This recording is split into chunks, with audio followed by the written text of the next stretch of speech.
Olá pessoal, sejam bem-vindos a mais um podcast aqui do Dados Críticos. Eu sou o Theory, quem tá por trás aqui do canal, das lives lá da Twitch. E hoje a gente vai bater um papo aqui, né, com o Dark e com o Felipe, né, dois mestres que estão sempre presentes aqui no Discord, na comunidade do Dados Críticos, né, jogando com a gente também.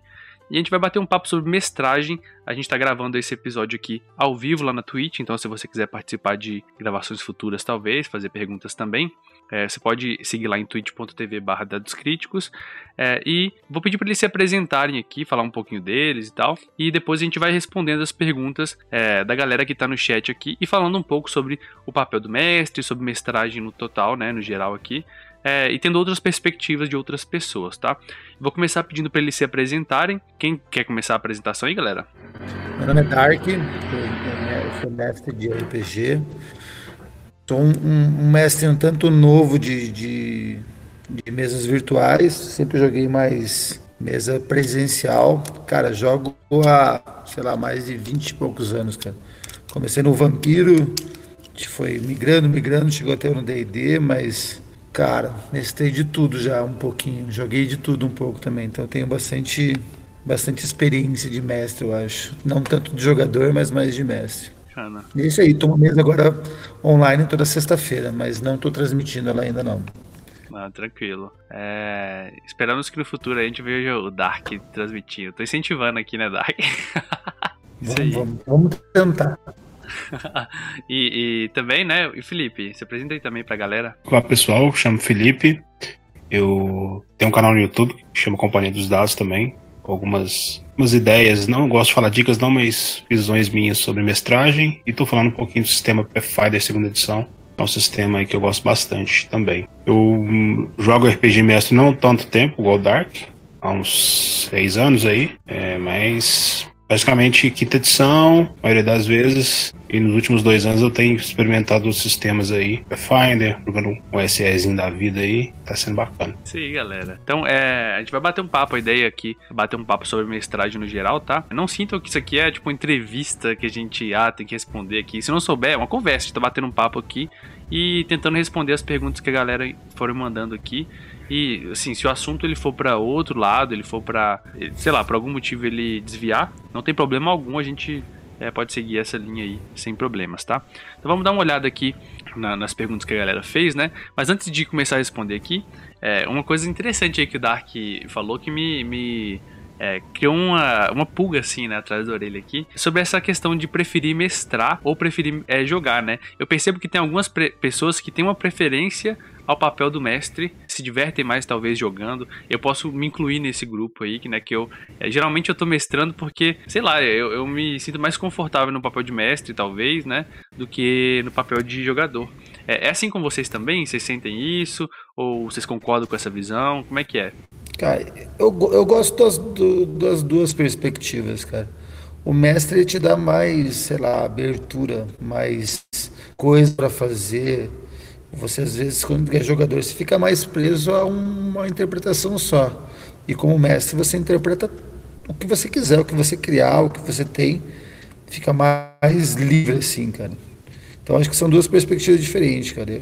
Eu gosto das duas, cara. Eu não gosto de fazer só uma. Eu queria poder mestrar e jogar, entendeu? Ultimamente eu consigo só mestrar. Mas, cara, eu gosto das duas ideias, cara. Eu gosto de interpretar bem o personagem.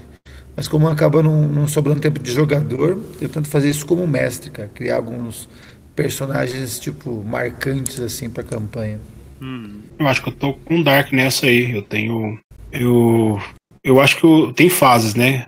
Teve uma fase que eu saturei muito de jogar, aí comecei a mestrar. Às vezes a gente quer fazer muita coisa ao mesmo tempo da mesma coisa, né? Então aí fatura, deixa de jogar um pouco, vai mestrar umas 2, 3 mesas aí seguidas e acaba sendo também saturando o lado, né? Mas acho que pra mim é mais fases. Hoje eu tô mais saindo da fase de mestrar, tô querendo depois voltar a jogar mais do que quero manter só uma mesa, 2 no máximo, mas acho que vai depender muito do grupo, depende do sistema. Acho que não tem uma respostinha pronta no meu caso pra isso, não. Sim, né? Não, comigo também, né? Mas geralmente comparativamente, eu sempre falei isso, mas eu tenho uma dificuldade, igual o Dark falou, de me manter num papel só. Talvez pelo costume nesse papel de mestre, né? E por isso eu tenho tentado jogar cada vez mais pra me exercitar, pra me desafiar mais a tentar manter durante várias sessões seguidas a mesma linha de personagem ali, ou então, sabe, porque como mestre, né, vocês sabem aqui, quem acompanha as lives e tal, que o tempo inteiro a minha atenção é assim, né, tô pensando numa coisa, eu tô pensando em outra e tal, a todo momento eu tô viajando aqui, então talvez como mestre isso facilite pra mim, sabe, ficar mudando o tempo inteiro, né, sei lá, mas eu concordo, essa questão parece ser uma questão de fases também, né. Vai do grupo, vai do sistema, vai muito do momento ali. Não, só vou responder o Cauê ali, né? Cara, eu joguei uma vez com um amigo meu que trouxe. Na verdade, esses sistemas mais antigos era antes dessas OCR, agora que tem muita coisa aberta, mas era Barão de Munchausen, que na verdade se contava uma história junto com a galera. Então, tipo, um começava a contar a história, aí chegava um certo período que você tinha que parar de contar a história para o jogador, outro cara contar a história. E você tinha que fazer tipo uma narrativa que fizesse sentido com todos narrando uma parte, entendeu? Uhum. Dizer, ó, aconteceu isso. Se todo mundo se convencesse que isso era sensato, seguia para fazer uma grande mentira, que era a ideia do jogo, entendeu? Uhum. Era uma ideia bem bacana na época. Você tá falando porque o Cauê falou de narrativa compartilhada, né? De usar isso na mesa, Isso, né? Eu acho que assim, lógico que depende bastante do sistema, ele vai dar mais liberdade ou não, mas eu acho que é interessante quando no RPG em geral existe esse papel de você dar espaço para o jogador criar também, não só ser você o mestre, sabe? Sei lá, eu curto também criar bastante coisa, criar vários detalhes, mas eu acho que se o jogador não puder acrescentar ali alguma coisa, dar alguma dica que talvez ele falou, só uma teoria e você coloca isso no mundo, cara, isso vai, sei lá, eu vou sentindo que isso vai criando um mundo que é nosso, sabe? Daquela mesa específica ali, vai criando vida, sei lá. Eu prefiro pensar e usar dessa forma. Igual a gente joga em sistemas, em cenários prontos e tal, cara, eu sempre falo, né, que o sistema é o nosso cenário, a nossa versão daquele cenário, porque eu não, tipo assim, eu pego qualquer coisa que seja canônica, não tem problema em mudar isso pra adaptar e ficar melhor na mesa não, né? Vocês são assim também ou não? Eu sou assim 100%. Talvez você tá jogando comigo na Curse of Strahd, você tá vendo. Se depois você for ler a aventura crua, você vai ver que isso mudou muita coisa já, né? Mas pelas ações dos jogadores. Eu gosto de dar essa agência e também de dizer para os jogadores que as ações deles fazem diferença no mundo, tanto para o bem como para o mal. Então, um NPC que eles salvarem ou deixarem de salvar vai ter uma consequência ou não lá para frente. Então, para eles se sentirem que, apesar de ser uma aventura pronta, as ações deles, ela tem que fazer parte, porque você tem que se sentir fazer parte daquela história, né? Senão, você tá lendo um livro, você tá jogando um jogo de tabuleiro, sei lá. Cara, uma vez eu li numa introdução de aventura pronta, ou não lembro se era um livro que era, que dizia assim, a partir do momento que você começou, independente se a aventura é pronta ou não, o mundo é seu. Uhum. Você faz o que quiser com ele, você transforma ele da forma que você quiser. Então, pode ser, sei lá, o Teuri mestrando, o Felipe mestrando, eu mestrando a mesma aventura, cara. Ela nunca vai ser igual, cara. Nunca. Nunca. Muito verdade, Isso é verdade. E mesmo que você mestra de novo para um outro grupo, ela vai ser totalmente diferente, porque o grupo vai fazer escolhas diferentes. Verdade, cara. Eu tive essa experiênncia mestrando Fandelver, cada grupo foi pra um lado, resolveu uma coisa diferente, né, cara? Por exemplo, na Rime lá, Rime of the Frostmaiden que a gente tá jogando, né? Pra dar um exemplo concreto aqui de uma coisa que acontece que a gente nunca espera. Cara, a Rime é uma aventura, tipo, meio mais dark, assim, né? E aconteceu um casamento na nossa mesa, né, cara? Quando que você ia esperar a gente fazendo a cena de casamento dentro do negócio, né? Então, cara, tem que ser a mesa ali, porque, cara, tá no background do jogador, ele tá querendo colocar aquilo, é muito importante trazer isso, cara. Eu gosto demais. Eu sinto que, como jogador, quando isso acontece, nossa, é perfeito, velho. É muito bom mesmo. Entender que o personagem tá inserido na campanha, ele não é só um bichinho lá, entendeu? Ele faz parte da campanha, né? Uhum. Isso aí, cara. Vamos começar nas perguntas aqui, né? O Zahri, ele falou assim, ó, ele fez a seguinte pergunta, Zahri o Mago. Qual é a forma que eles trabalham, organizam seus jogadores em suas mesas? Então, assim, no geral, né? Eu imagino que ele tá perguntando mais numa questão mais organizacional, mais prática, né? Que plataforma vocês usam? Como é que vocês organizam a mesa para chamar jogadores?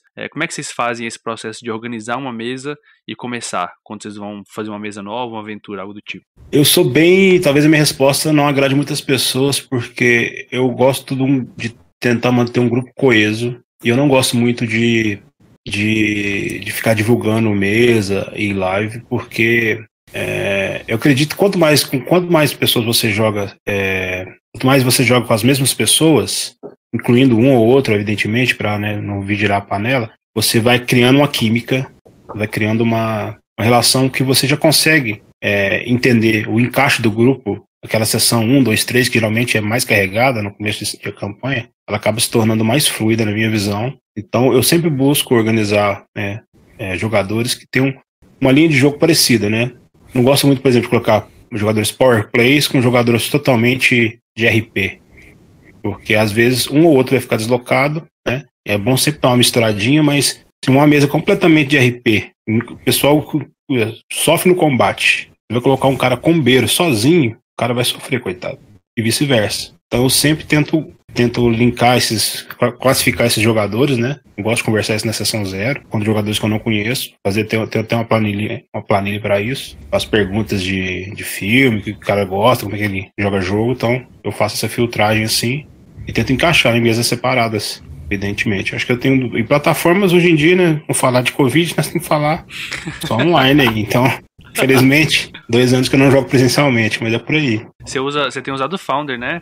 Primariamente, né? Tenho usado. Eu sofri um pouco com o Roll20 porque eu até conheci o Theory pelo Roll20, né? Pelos vídeos dele. Aprendi, fiquei um mês agarrado naquilo lá, fazendo macro. E quando chegou o Foundry e acabou com tudo pra mim em uma semana. Aí eu falei, nossa, que droga. Aí acabou que eu optei pelo Foundry. Mas o Roll20 é muito bom também. Não gosto de ficar falando mal do Roll20, não. Eu também gosto bastante, cara. Inclusive, direto sai vídeo lá do Roll20. Cada plataforma tem seus lados positivos e negativos, né? O Founder incluso, né? Não é? A galera tá... É porque o Founder, ele tem... Deixa eu devagar um pouco aqui, mas tem até aquela piada, né?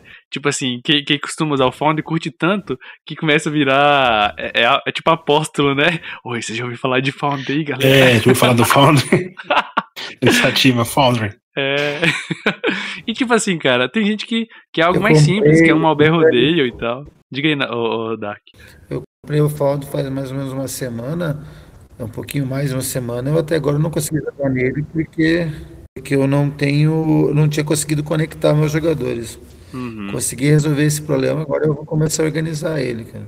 Sim.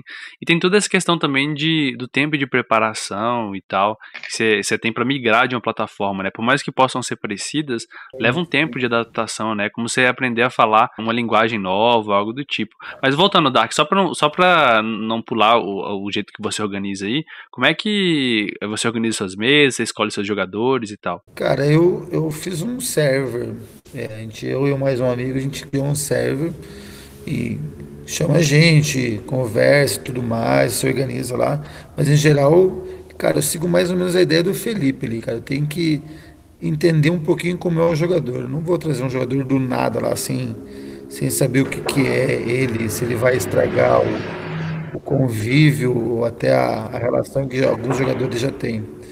Então eu procuro dar não é um questionário, mas é trocar uma ideia, 2, 3 minutinhos, você meio que já descobre o que o cara quer, o que o cara faz e tudo mais. E se ele vai ser capaz de ter o mínimo de convívio decente com as pessoas, cara. Uhum.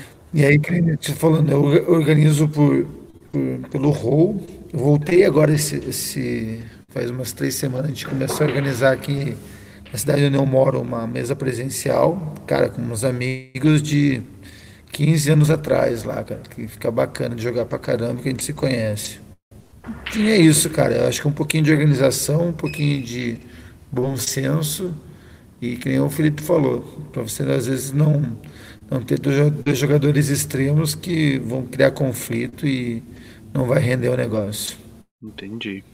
E continuando aqui, né, uma pergunta do Dons, né, hoje, né, no dia de hoje aqui, atualmente, quais sistemas, né, vocês têm mais prazer, assim, vontade de mestrar mesmo, aquilo que dá vontade de jogar, mestrar, né, vamos usar os dois aí. Mas o que vocês, dá aquele brilho no olho, assim, nossa, eu curto muito esse sistema, essa pegada aqui. Que já mestrou ou que tem vontade de mestrar? Tem vontade, pode ser algo que tá dando brilhinho no seu olho ali, né, pode ser qualquer um deles. Eu sou apaixonado por Forgotten Realms, cara. Eu gosto de ler sobre Forgotten, livros antigos e tudo mais, então eu gosto muito de Forgotten Realms, cara.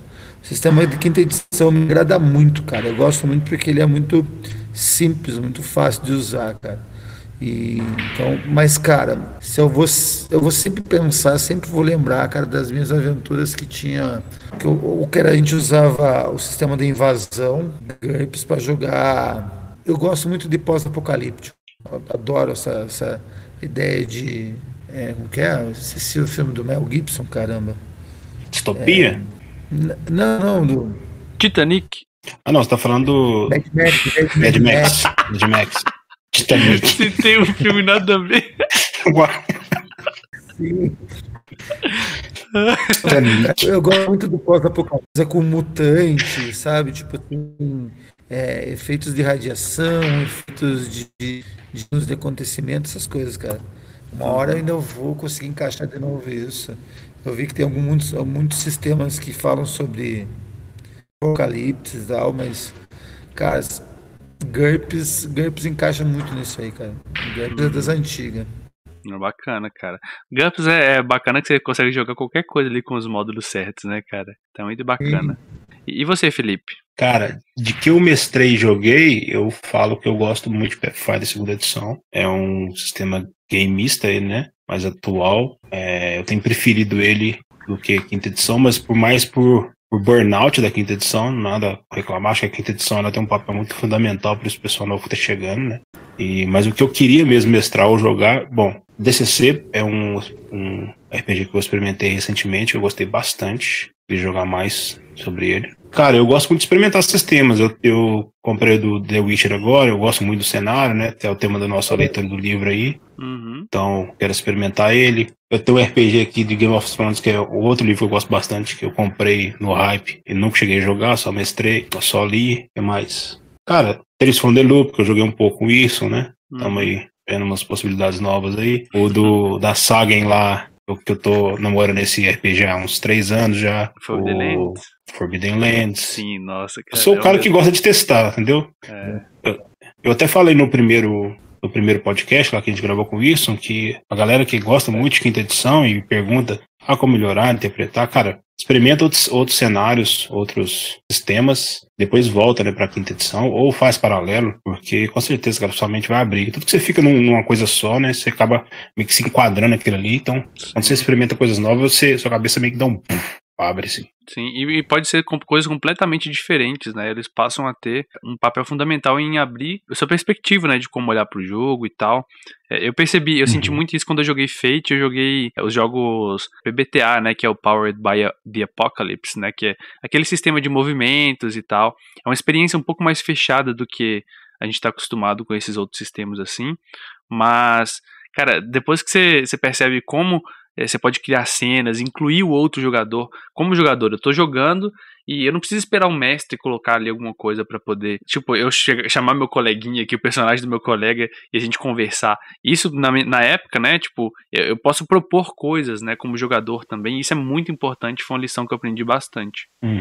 Ultimamente, eu tenho gostado exatamente, meus gostos têm coincidido muito com o do Felipe aí, né, a gente tem discutido bastante sobre DCC, sobre Forbidden Lands e tal, feito planos aí pro futuro e tal, mas eu tenho muita vontade de colocar em prática mais alguns jogos FKR, né? Eu testei muito pouco esse estilo, nem todo mundo vai se fixar ou vai curtir tanto esse sistema, esse estilo de jogo, porque ele é muito mais aberto, né? Esse movimento FKR, né? Da Free Kriegspiel, acho que é assim que fala, que são jogos Diga. Eu tenho uma pergunta de fazer sobre ele, inclusive, porque você me passou o material dele, eu li, eu achei super interessante, mas confesso que me deu muito receio justamente nessa parte. Você que já jogou, você não acha que depende muito do mestre e dos jogadores vai depender muito mais dessa colisão entre eles pra não sair uma coisa meio que desgringolada, ou você acha que não? Eu acho que sim, cara. Em determinado momento, depende sim, né? Esse estilo de RPG, esse movimento, né? Pra quem não sabe do que eu tô falando, esse movimento é um movimento que ele tenta remontar, tipo, o pré-RPG, antes dos RPGs mesmo. O RPG que, sei lá, o Dave Arneson jogava ali, né? E o Gary Gygax e tal, em Blackmoor, em Greyhawk, né? Não tinha, por exemplo, um sistema pronto de D&D. Eles jogavam um cenário. Um dos lemas da FKR é jogue o mundo, não as regras. Então é um pouco disso, né? Ao mesmo tempo que não é aquela, tipo assim, um festa na floresta, você pode fazer o que você quiser. Uhum. Os parâmetros são parâmetros narrativos, né? Inclusive, para quem se interessa mais por isso, tem um documento que chama FKR Collectio. Eu fixei lá um PDF, né? O Felipe fez, o outro Felipe fez, tá? Tá fixado lá no Discord para quem quiser ler. Mas a ideia é que, Felipe, ele veio de um momento em que quem era o juiz, quem é o mestre, né?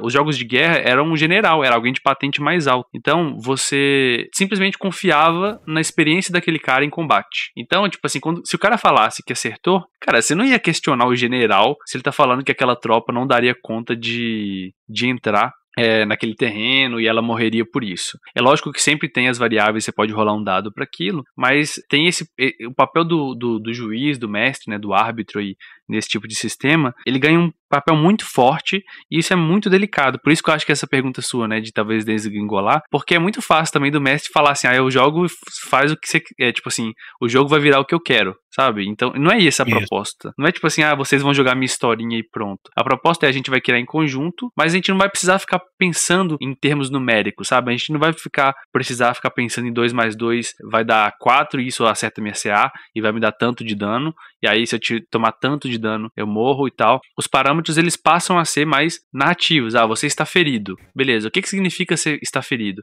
Você está mancando. E aí você vai tentando falar isso sem pensar em números, né? É uma experiência diferente, vamos colocar assim, né? Não diria que é melhor nem pior, é diferente. É um estilo de jogo diferente e que, quando eu falei que não era pra todo mundo, não é no sentido de, né, só as pessoas seletas que vão gostar, não é isso, não. É no sentido de que nem todo mundo curte. Às vezes a pessoa precisa, ou prefere, ou precisa de um parâmetro numérico pra ela saber que, por exemplo, se eu tenho uma chance em 6 de cair, eu sei o quão de risco eu tô correndo, né, e tal, mas... Sei lá, eu tô divagando pra caralho, falando muito aqui, né? Não, eu concordo com uma coisa com você nesse sistema que é assim. Por exemplo, a gente às vezes joga muito quinta edição, que o cara fala assim, eu tenho 100 de vida. Aí levou 15 de dano.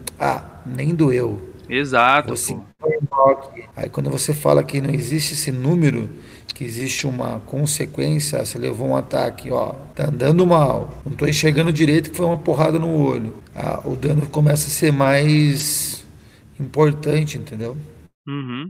Tipo, a experiência de jogar FKR, não sei se vocês já testaram isso antes, jogar RPG, mas você não controla sua ficha, quem controla é o mestre. Então você não sabe se você tá morrendo ou não. É algo divertido, mas pode cansar para algumas pessoas, pode não ser divertido para outras pessoas, entendeu?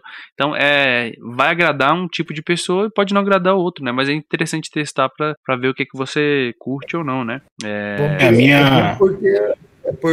bom para dar a opção, né? A experiência que eu tive com o DCC, né? Inclusive até o Sérgio tá aí no chat, que narrou pra nós. É o que eu vi, eu passei 3 sessões sem olhar minha ficha. E diz que a gente faz isso em qualquer quinta edição, ou Pathfinder, e jogando RPG, né? Fazendo os testes, fazendo as jogadas lá. É o que eu fui ver, deixa eu ver minha ficha aqui. Não tava nem lembrando mais, entendeu? Uhum. Então, acho que quando você desloca da ficha, né? Do número, consegue viver a aventura ali, e se entreter com aquilo, sem ficar pensando em número, uma experiência que me chamou a atenção mais para esses old school. Não cheguei a chegar no FKR ainda, mas que me despertou mais atenção. Vale a pena a gente testar depois, né, jogar aqui, inclusive trazer pra live, talvez pra galera ver como é que funciona também, né, se tiver interesse. A gente pode combinar algo nesse sentido. Deixa eu ver aqui as próximas perguntas, galera. Já falamos sobre a organização das mesas, né? Lili fez uma pergunta muito interessante. Quando a mesa virtual se torna mais um jogo do que um RPG de mesa? Como balancear as features, né, as características? Essa pergunta polêmica, né? Uma pergunta polêmica aí. O que vocês acham sobre isso? Vocês têm uma opinião sobre isso? Eu sou Tinhazecos nessa resposta. Qual que é o Tinhazecos?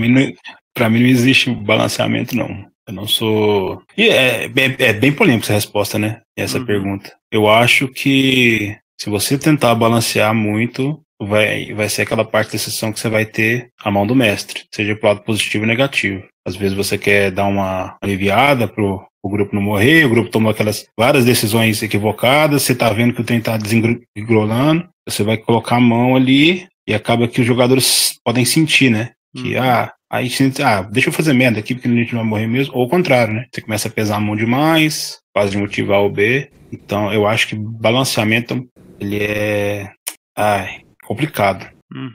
Uma resposta aí que eu tô falando agora, eu não sei se eu concordo muito comigo, entendeu?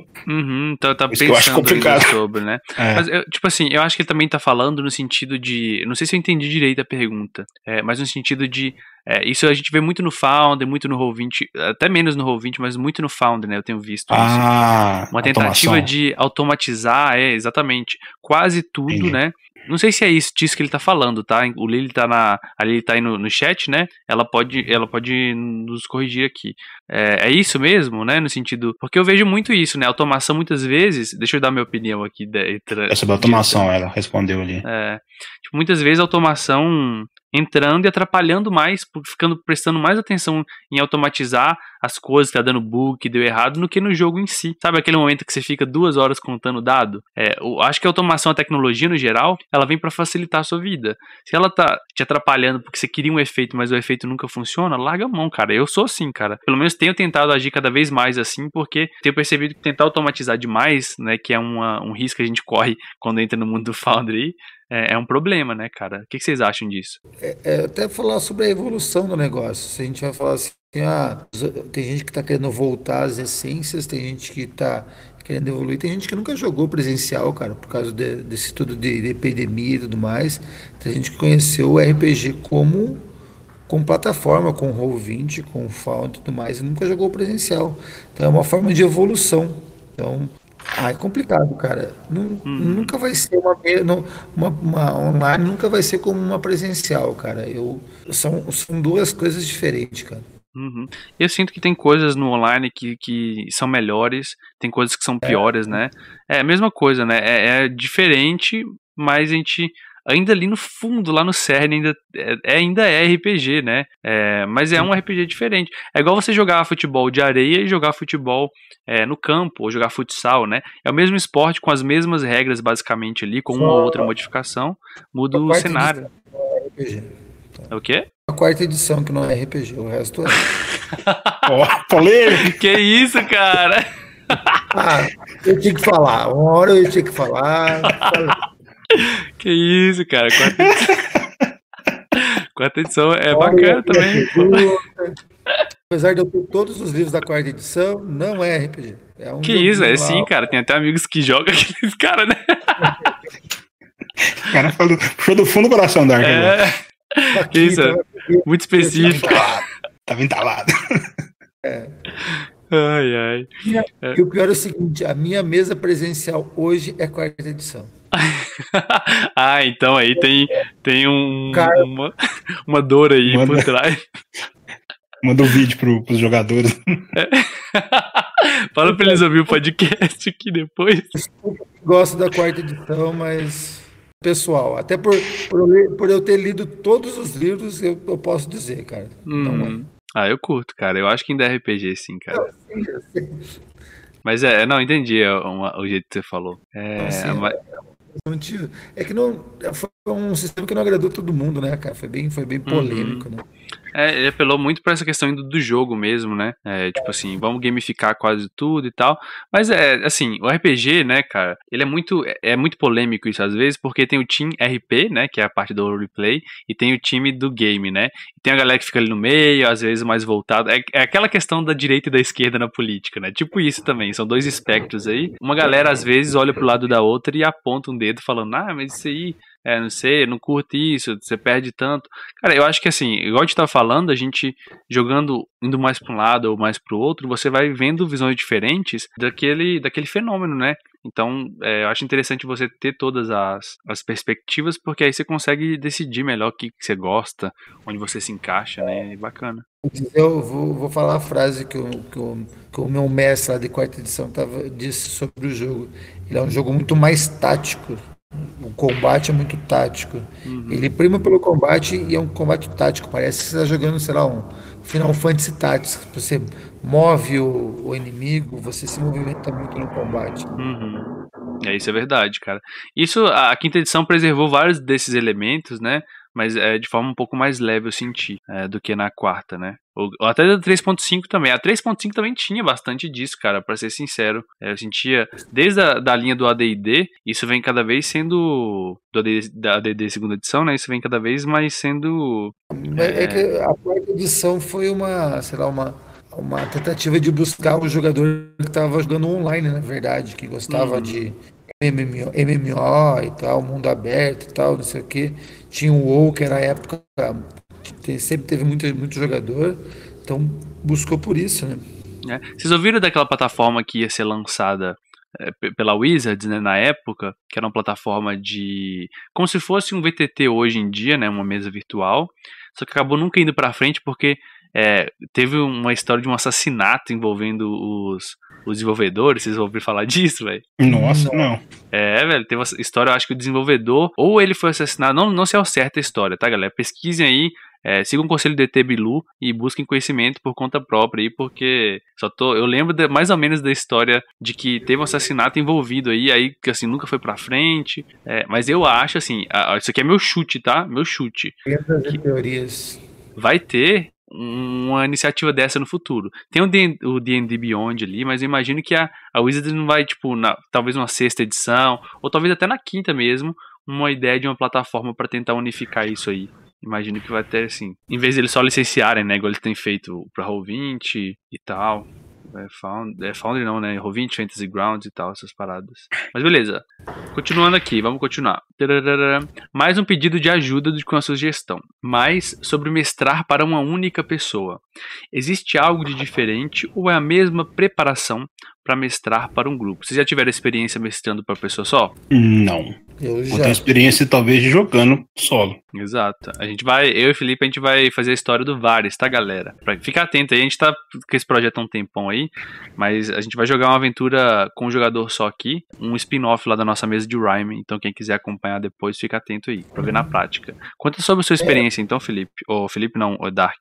Cara, a época que a gente mestrava muito o Vampiro, o Vampiro terceira edição, ele era muito individualista, né? Você tinha momentos que você precisava estar sozinho, ou conspirando contra outros personagens, ou fazendo uma coisa meio à parte, cara. Você sempre acabava meio que mestrando para uma pessoa só, ou combinava às vezes com uma pessoa só para fazer uma sessãozinha, assim. A gente teve um mestre uma vez que fazia isso, a gente fazia tipo, 15 minutos, vou jogar com uma pessoa e tal, mais 15 minutos e tal. Mas acho que a ideia que ele falou é que não teria grupo, é só uma pessoa, né? Acho que é essa a pergunta que ele fez, né? Uhum, não tem grupo. Cara, eu acho que não funciona tanto para D&D, cara, mas se fosse mais Storyteller ou talvez outro sistema, ele funciona, um Call of Cthulhu. A preparação vai ser a mesma, cara, porque você tem que ter uma história, você tem que ter um desenvolvimento e tem que ter um encerramento dela, independente se for 5, 10 ou se for um só. Uhum. Olha, eu já tive algumas experiências mestrando poucas vezes, né? Mas eu já tive algumas experiências mestrando para um jogador só. Cara, eu senti, né? Eu senti nesse processo que a preparação ela era muito mais personalizada, né? Das vezes que eu fiz, uma foi usando Fate e outra foi usando, se eu não me engano, era D&D. Não tô lembrado, tem bastante tempo, mas a ideia, né? Era fazer desafios personalizados pro personagem. Por exemplo, se é um ladino a pessoa que tá jogando, imagina que é um D&D da vida ali. Você vai ter que colocar mais desafios que não sejam aqueles desafios onde a pessoa vai ter que bater de frente muitas vezes, né? Talvez um desafio político ali que ele vai ter que convencer alguém ou descobrir uma investigação, ou talvez desafios que podem à primeira vista parecer que ele vai ter que bater de frente, mas se ele fizer alguma outra alternativa ele consiga, né? Além disso, né, é muito mais mortal e o ritmo é frenético. Uma aventura com uma pessoa só não tem aquele tempo, aquelas pausas e barrigas que um grupo costuma ter para ficar pensando no que vai fazer em seguida, sabe? E aí, galera, o que vocês acham que a gente deve fazer? É uma pessoa só. Então, tipo assim, geralmente ela fala, eu vou fazer isso, eu vou fazer aquilo.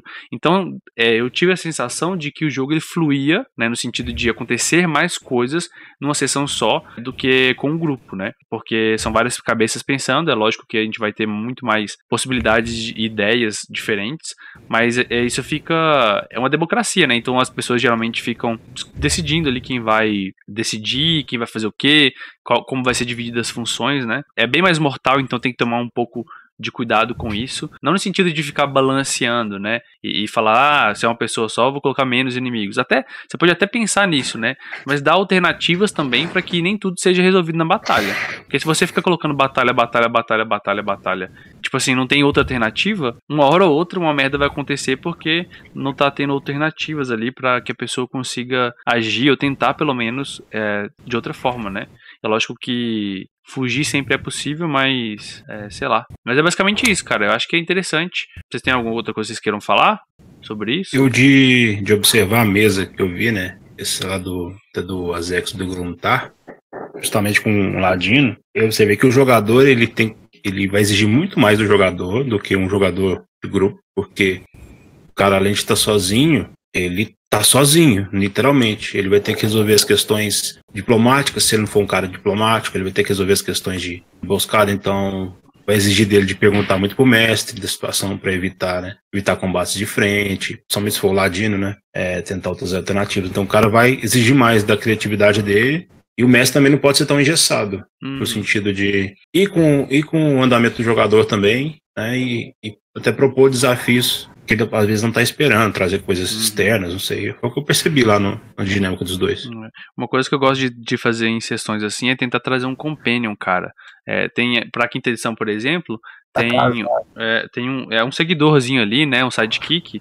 Tem um livro do Matthew Colville, né, cara, que é muito bom, que é Strongholds and Followers, né, que é Fortalezas e Seguidores. E nesse livro ele tem uma versão reduzida de ficha para um personagem sidekick, né, um personagem que vai ajudar o personagem principal. É um NPC que vai estar sempre ali ajudando, geralmente é alguém que vai ter uma cura ou algo do tipo para ajudar o grupo, né, o grupo não, uma pessoa que está ali, mas ele nunca vai resolver as questões, é a mesma coisa do NPC do jogo, né? Ele não vai ser aquela pessoa principal, né? É interessante isso. Acho que no Tasha saiu também, né? Uma parada dessa. Saiu, mas o companion desse livro é muito melhor do que do próprio Tasha. É mesmo? Na minha opinião, obviamente. O Tasha me pareceu um cardzinho, né? Que basicamente é aquilo ali, sabe? Sim. Não sei. O desse livro que você citou, eu cheguei a dar uma olhada nele, eu achei bem mais interessante. Até pro mestre o cara interpretar. Sim, ele tem ali, é uma ficha reduzida, mas é diferente, né, o cara consegue controlar o personagem ali, você interpreta ele em alguns momentos, mas é interessante dividir esse controle do personagem sidekick com o jogador que tá interpretando ali, né, na hora de tomar decisões, né, tudo que acontece, né. Se arrumar uma Green River por vários aí, tá safe. Vamos ver, né, porque o Varys vai se aventurar nas profundezas do Underdark, né. Quem sabe? Um lugarzinho tranquilo pra fazer uma aventura solo. Não é o melhor lugar possível. Vamos fazer aqui a pergunta do Cauê, tá? Do Cauê aqui. E a gente já vai encerrando aqui, já encaminhando para uma finalização desse episódio aqui, tá, galera? A gente pode fazer episódios outros no futuro para responder mais perguntas, né? Mas até por uma limitação de tempo, para não ficar algo muito extenso também. Vamos discutir mais um pouco aqui, talvez responder mais algumas perguntas e já finalizar, tá?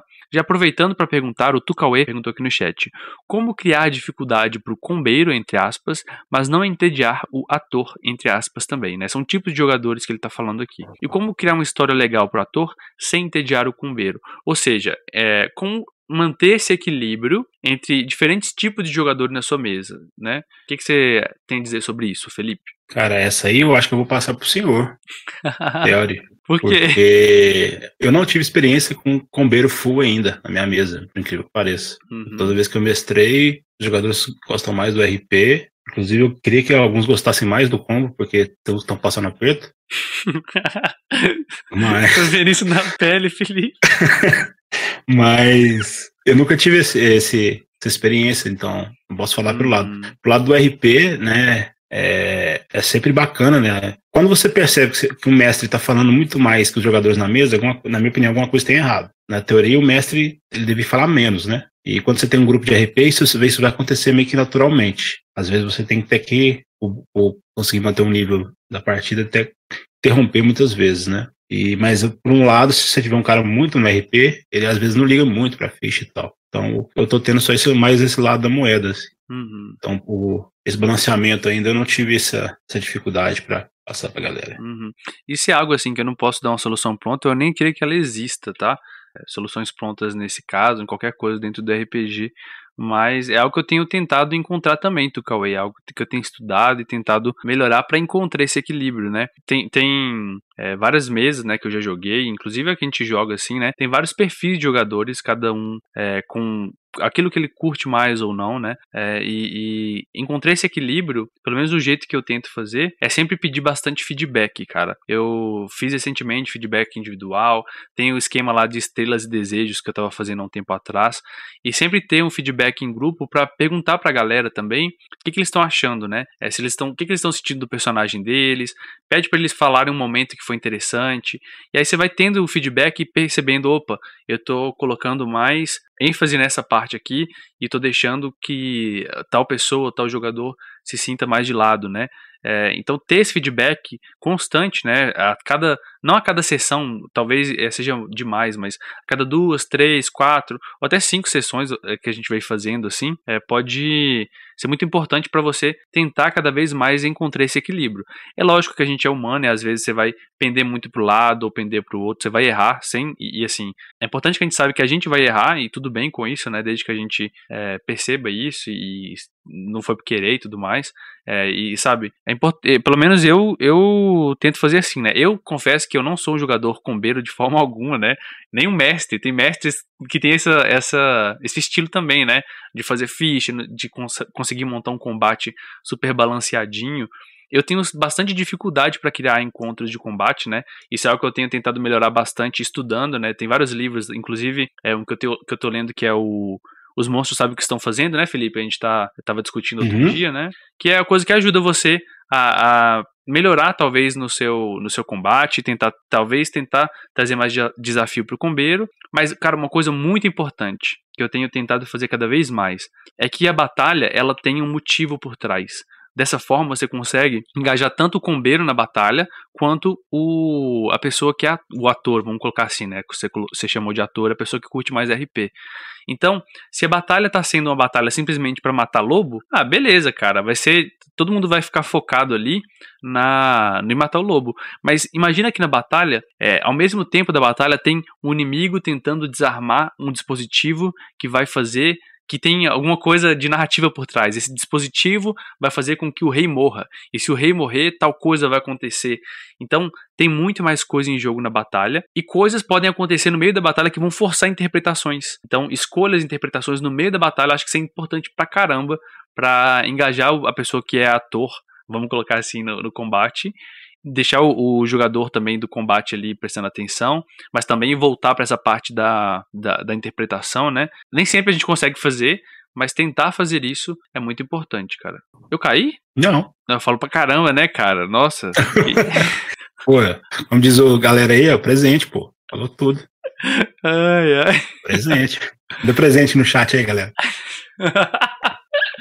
É isso aí, galera. Mas, galera, eu acho que é isso, né, Felipe? Acho que já deu pra dar uma boa ideia, assim, sobre o papel do mestre, né? O Dark, galera, teve que dar uma saída aqui. Não sei se ele voltou já, Dark? Acho que ainda não.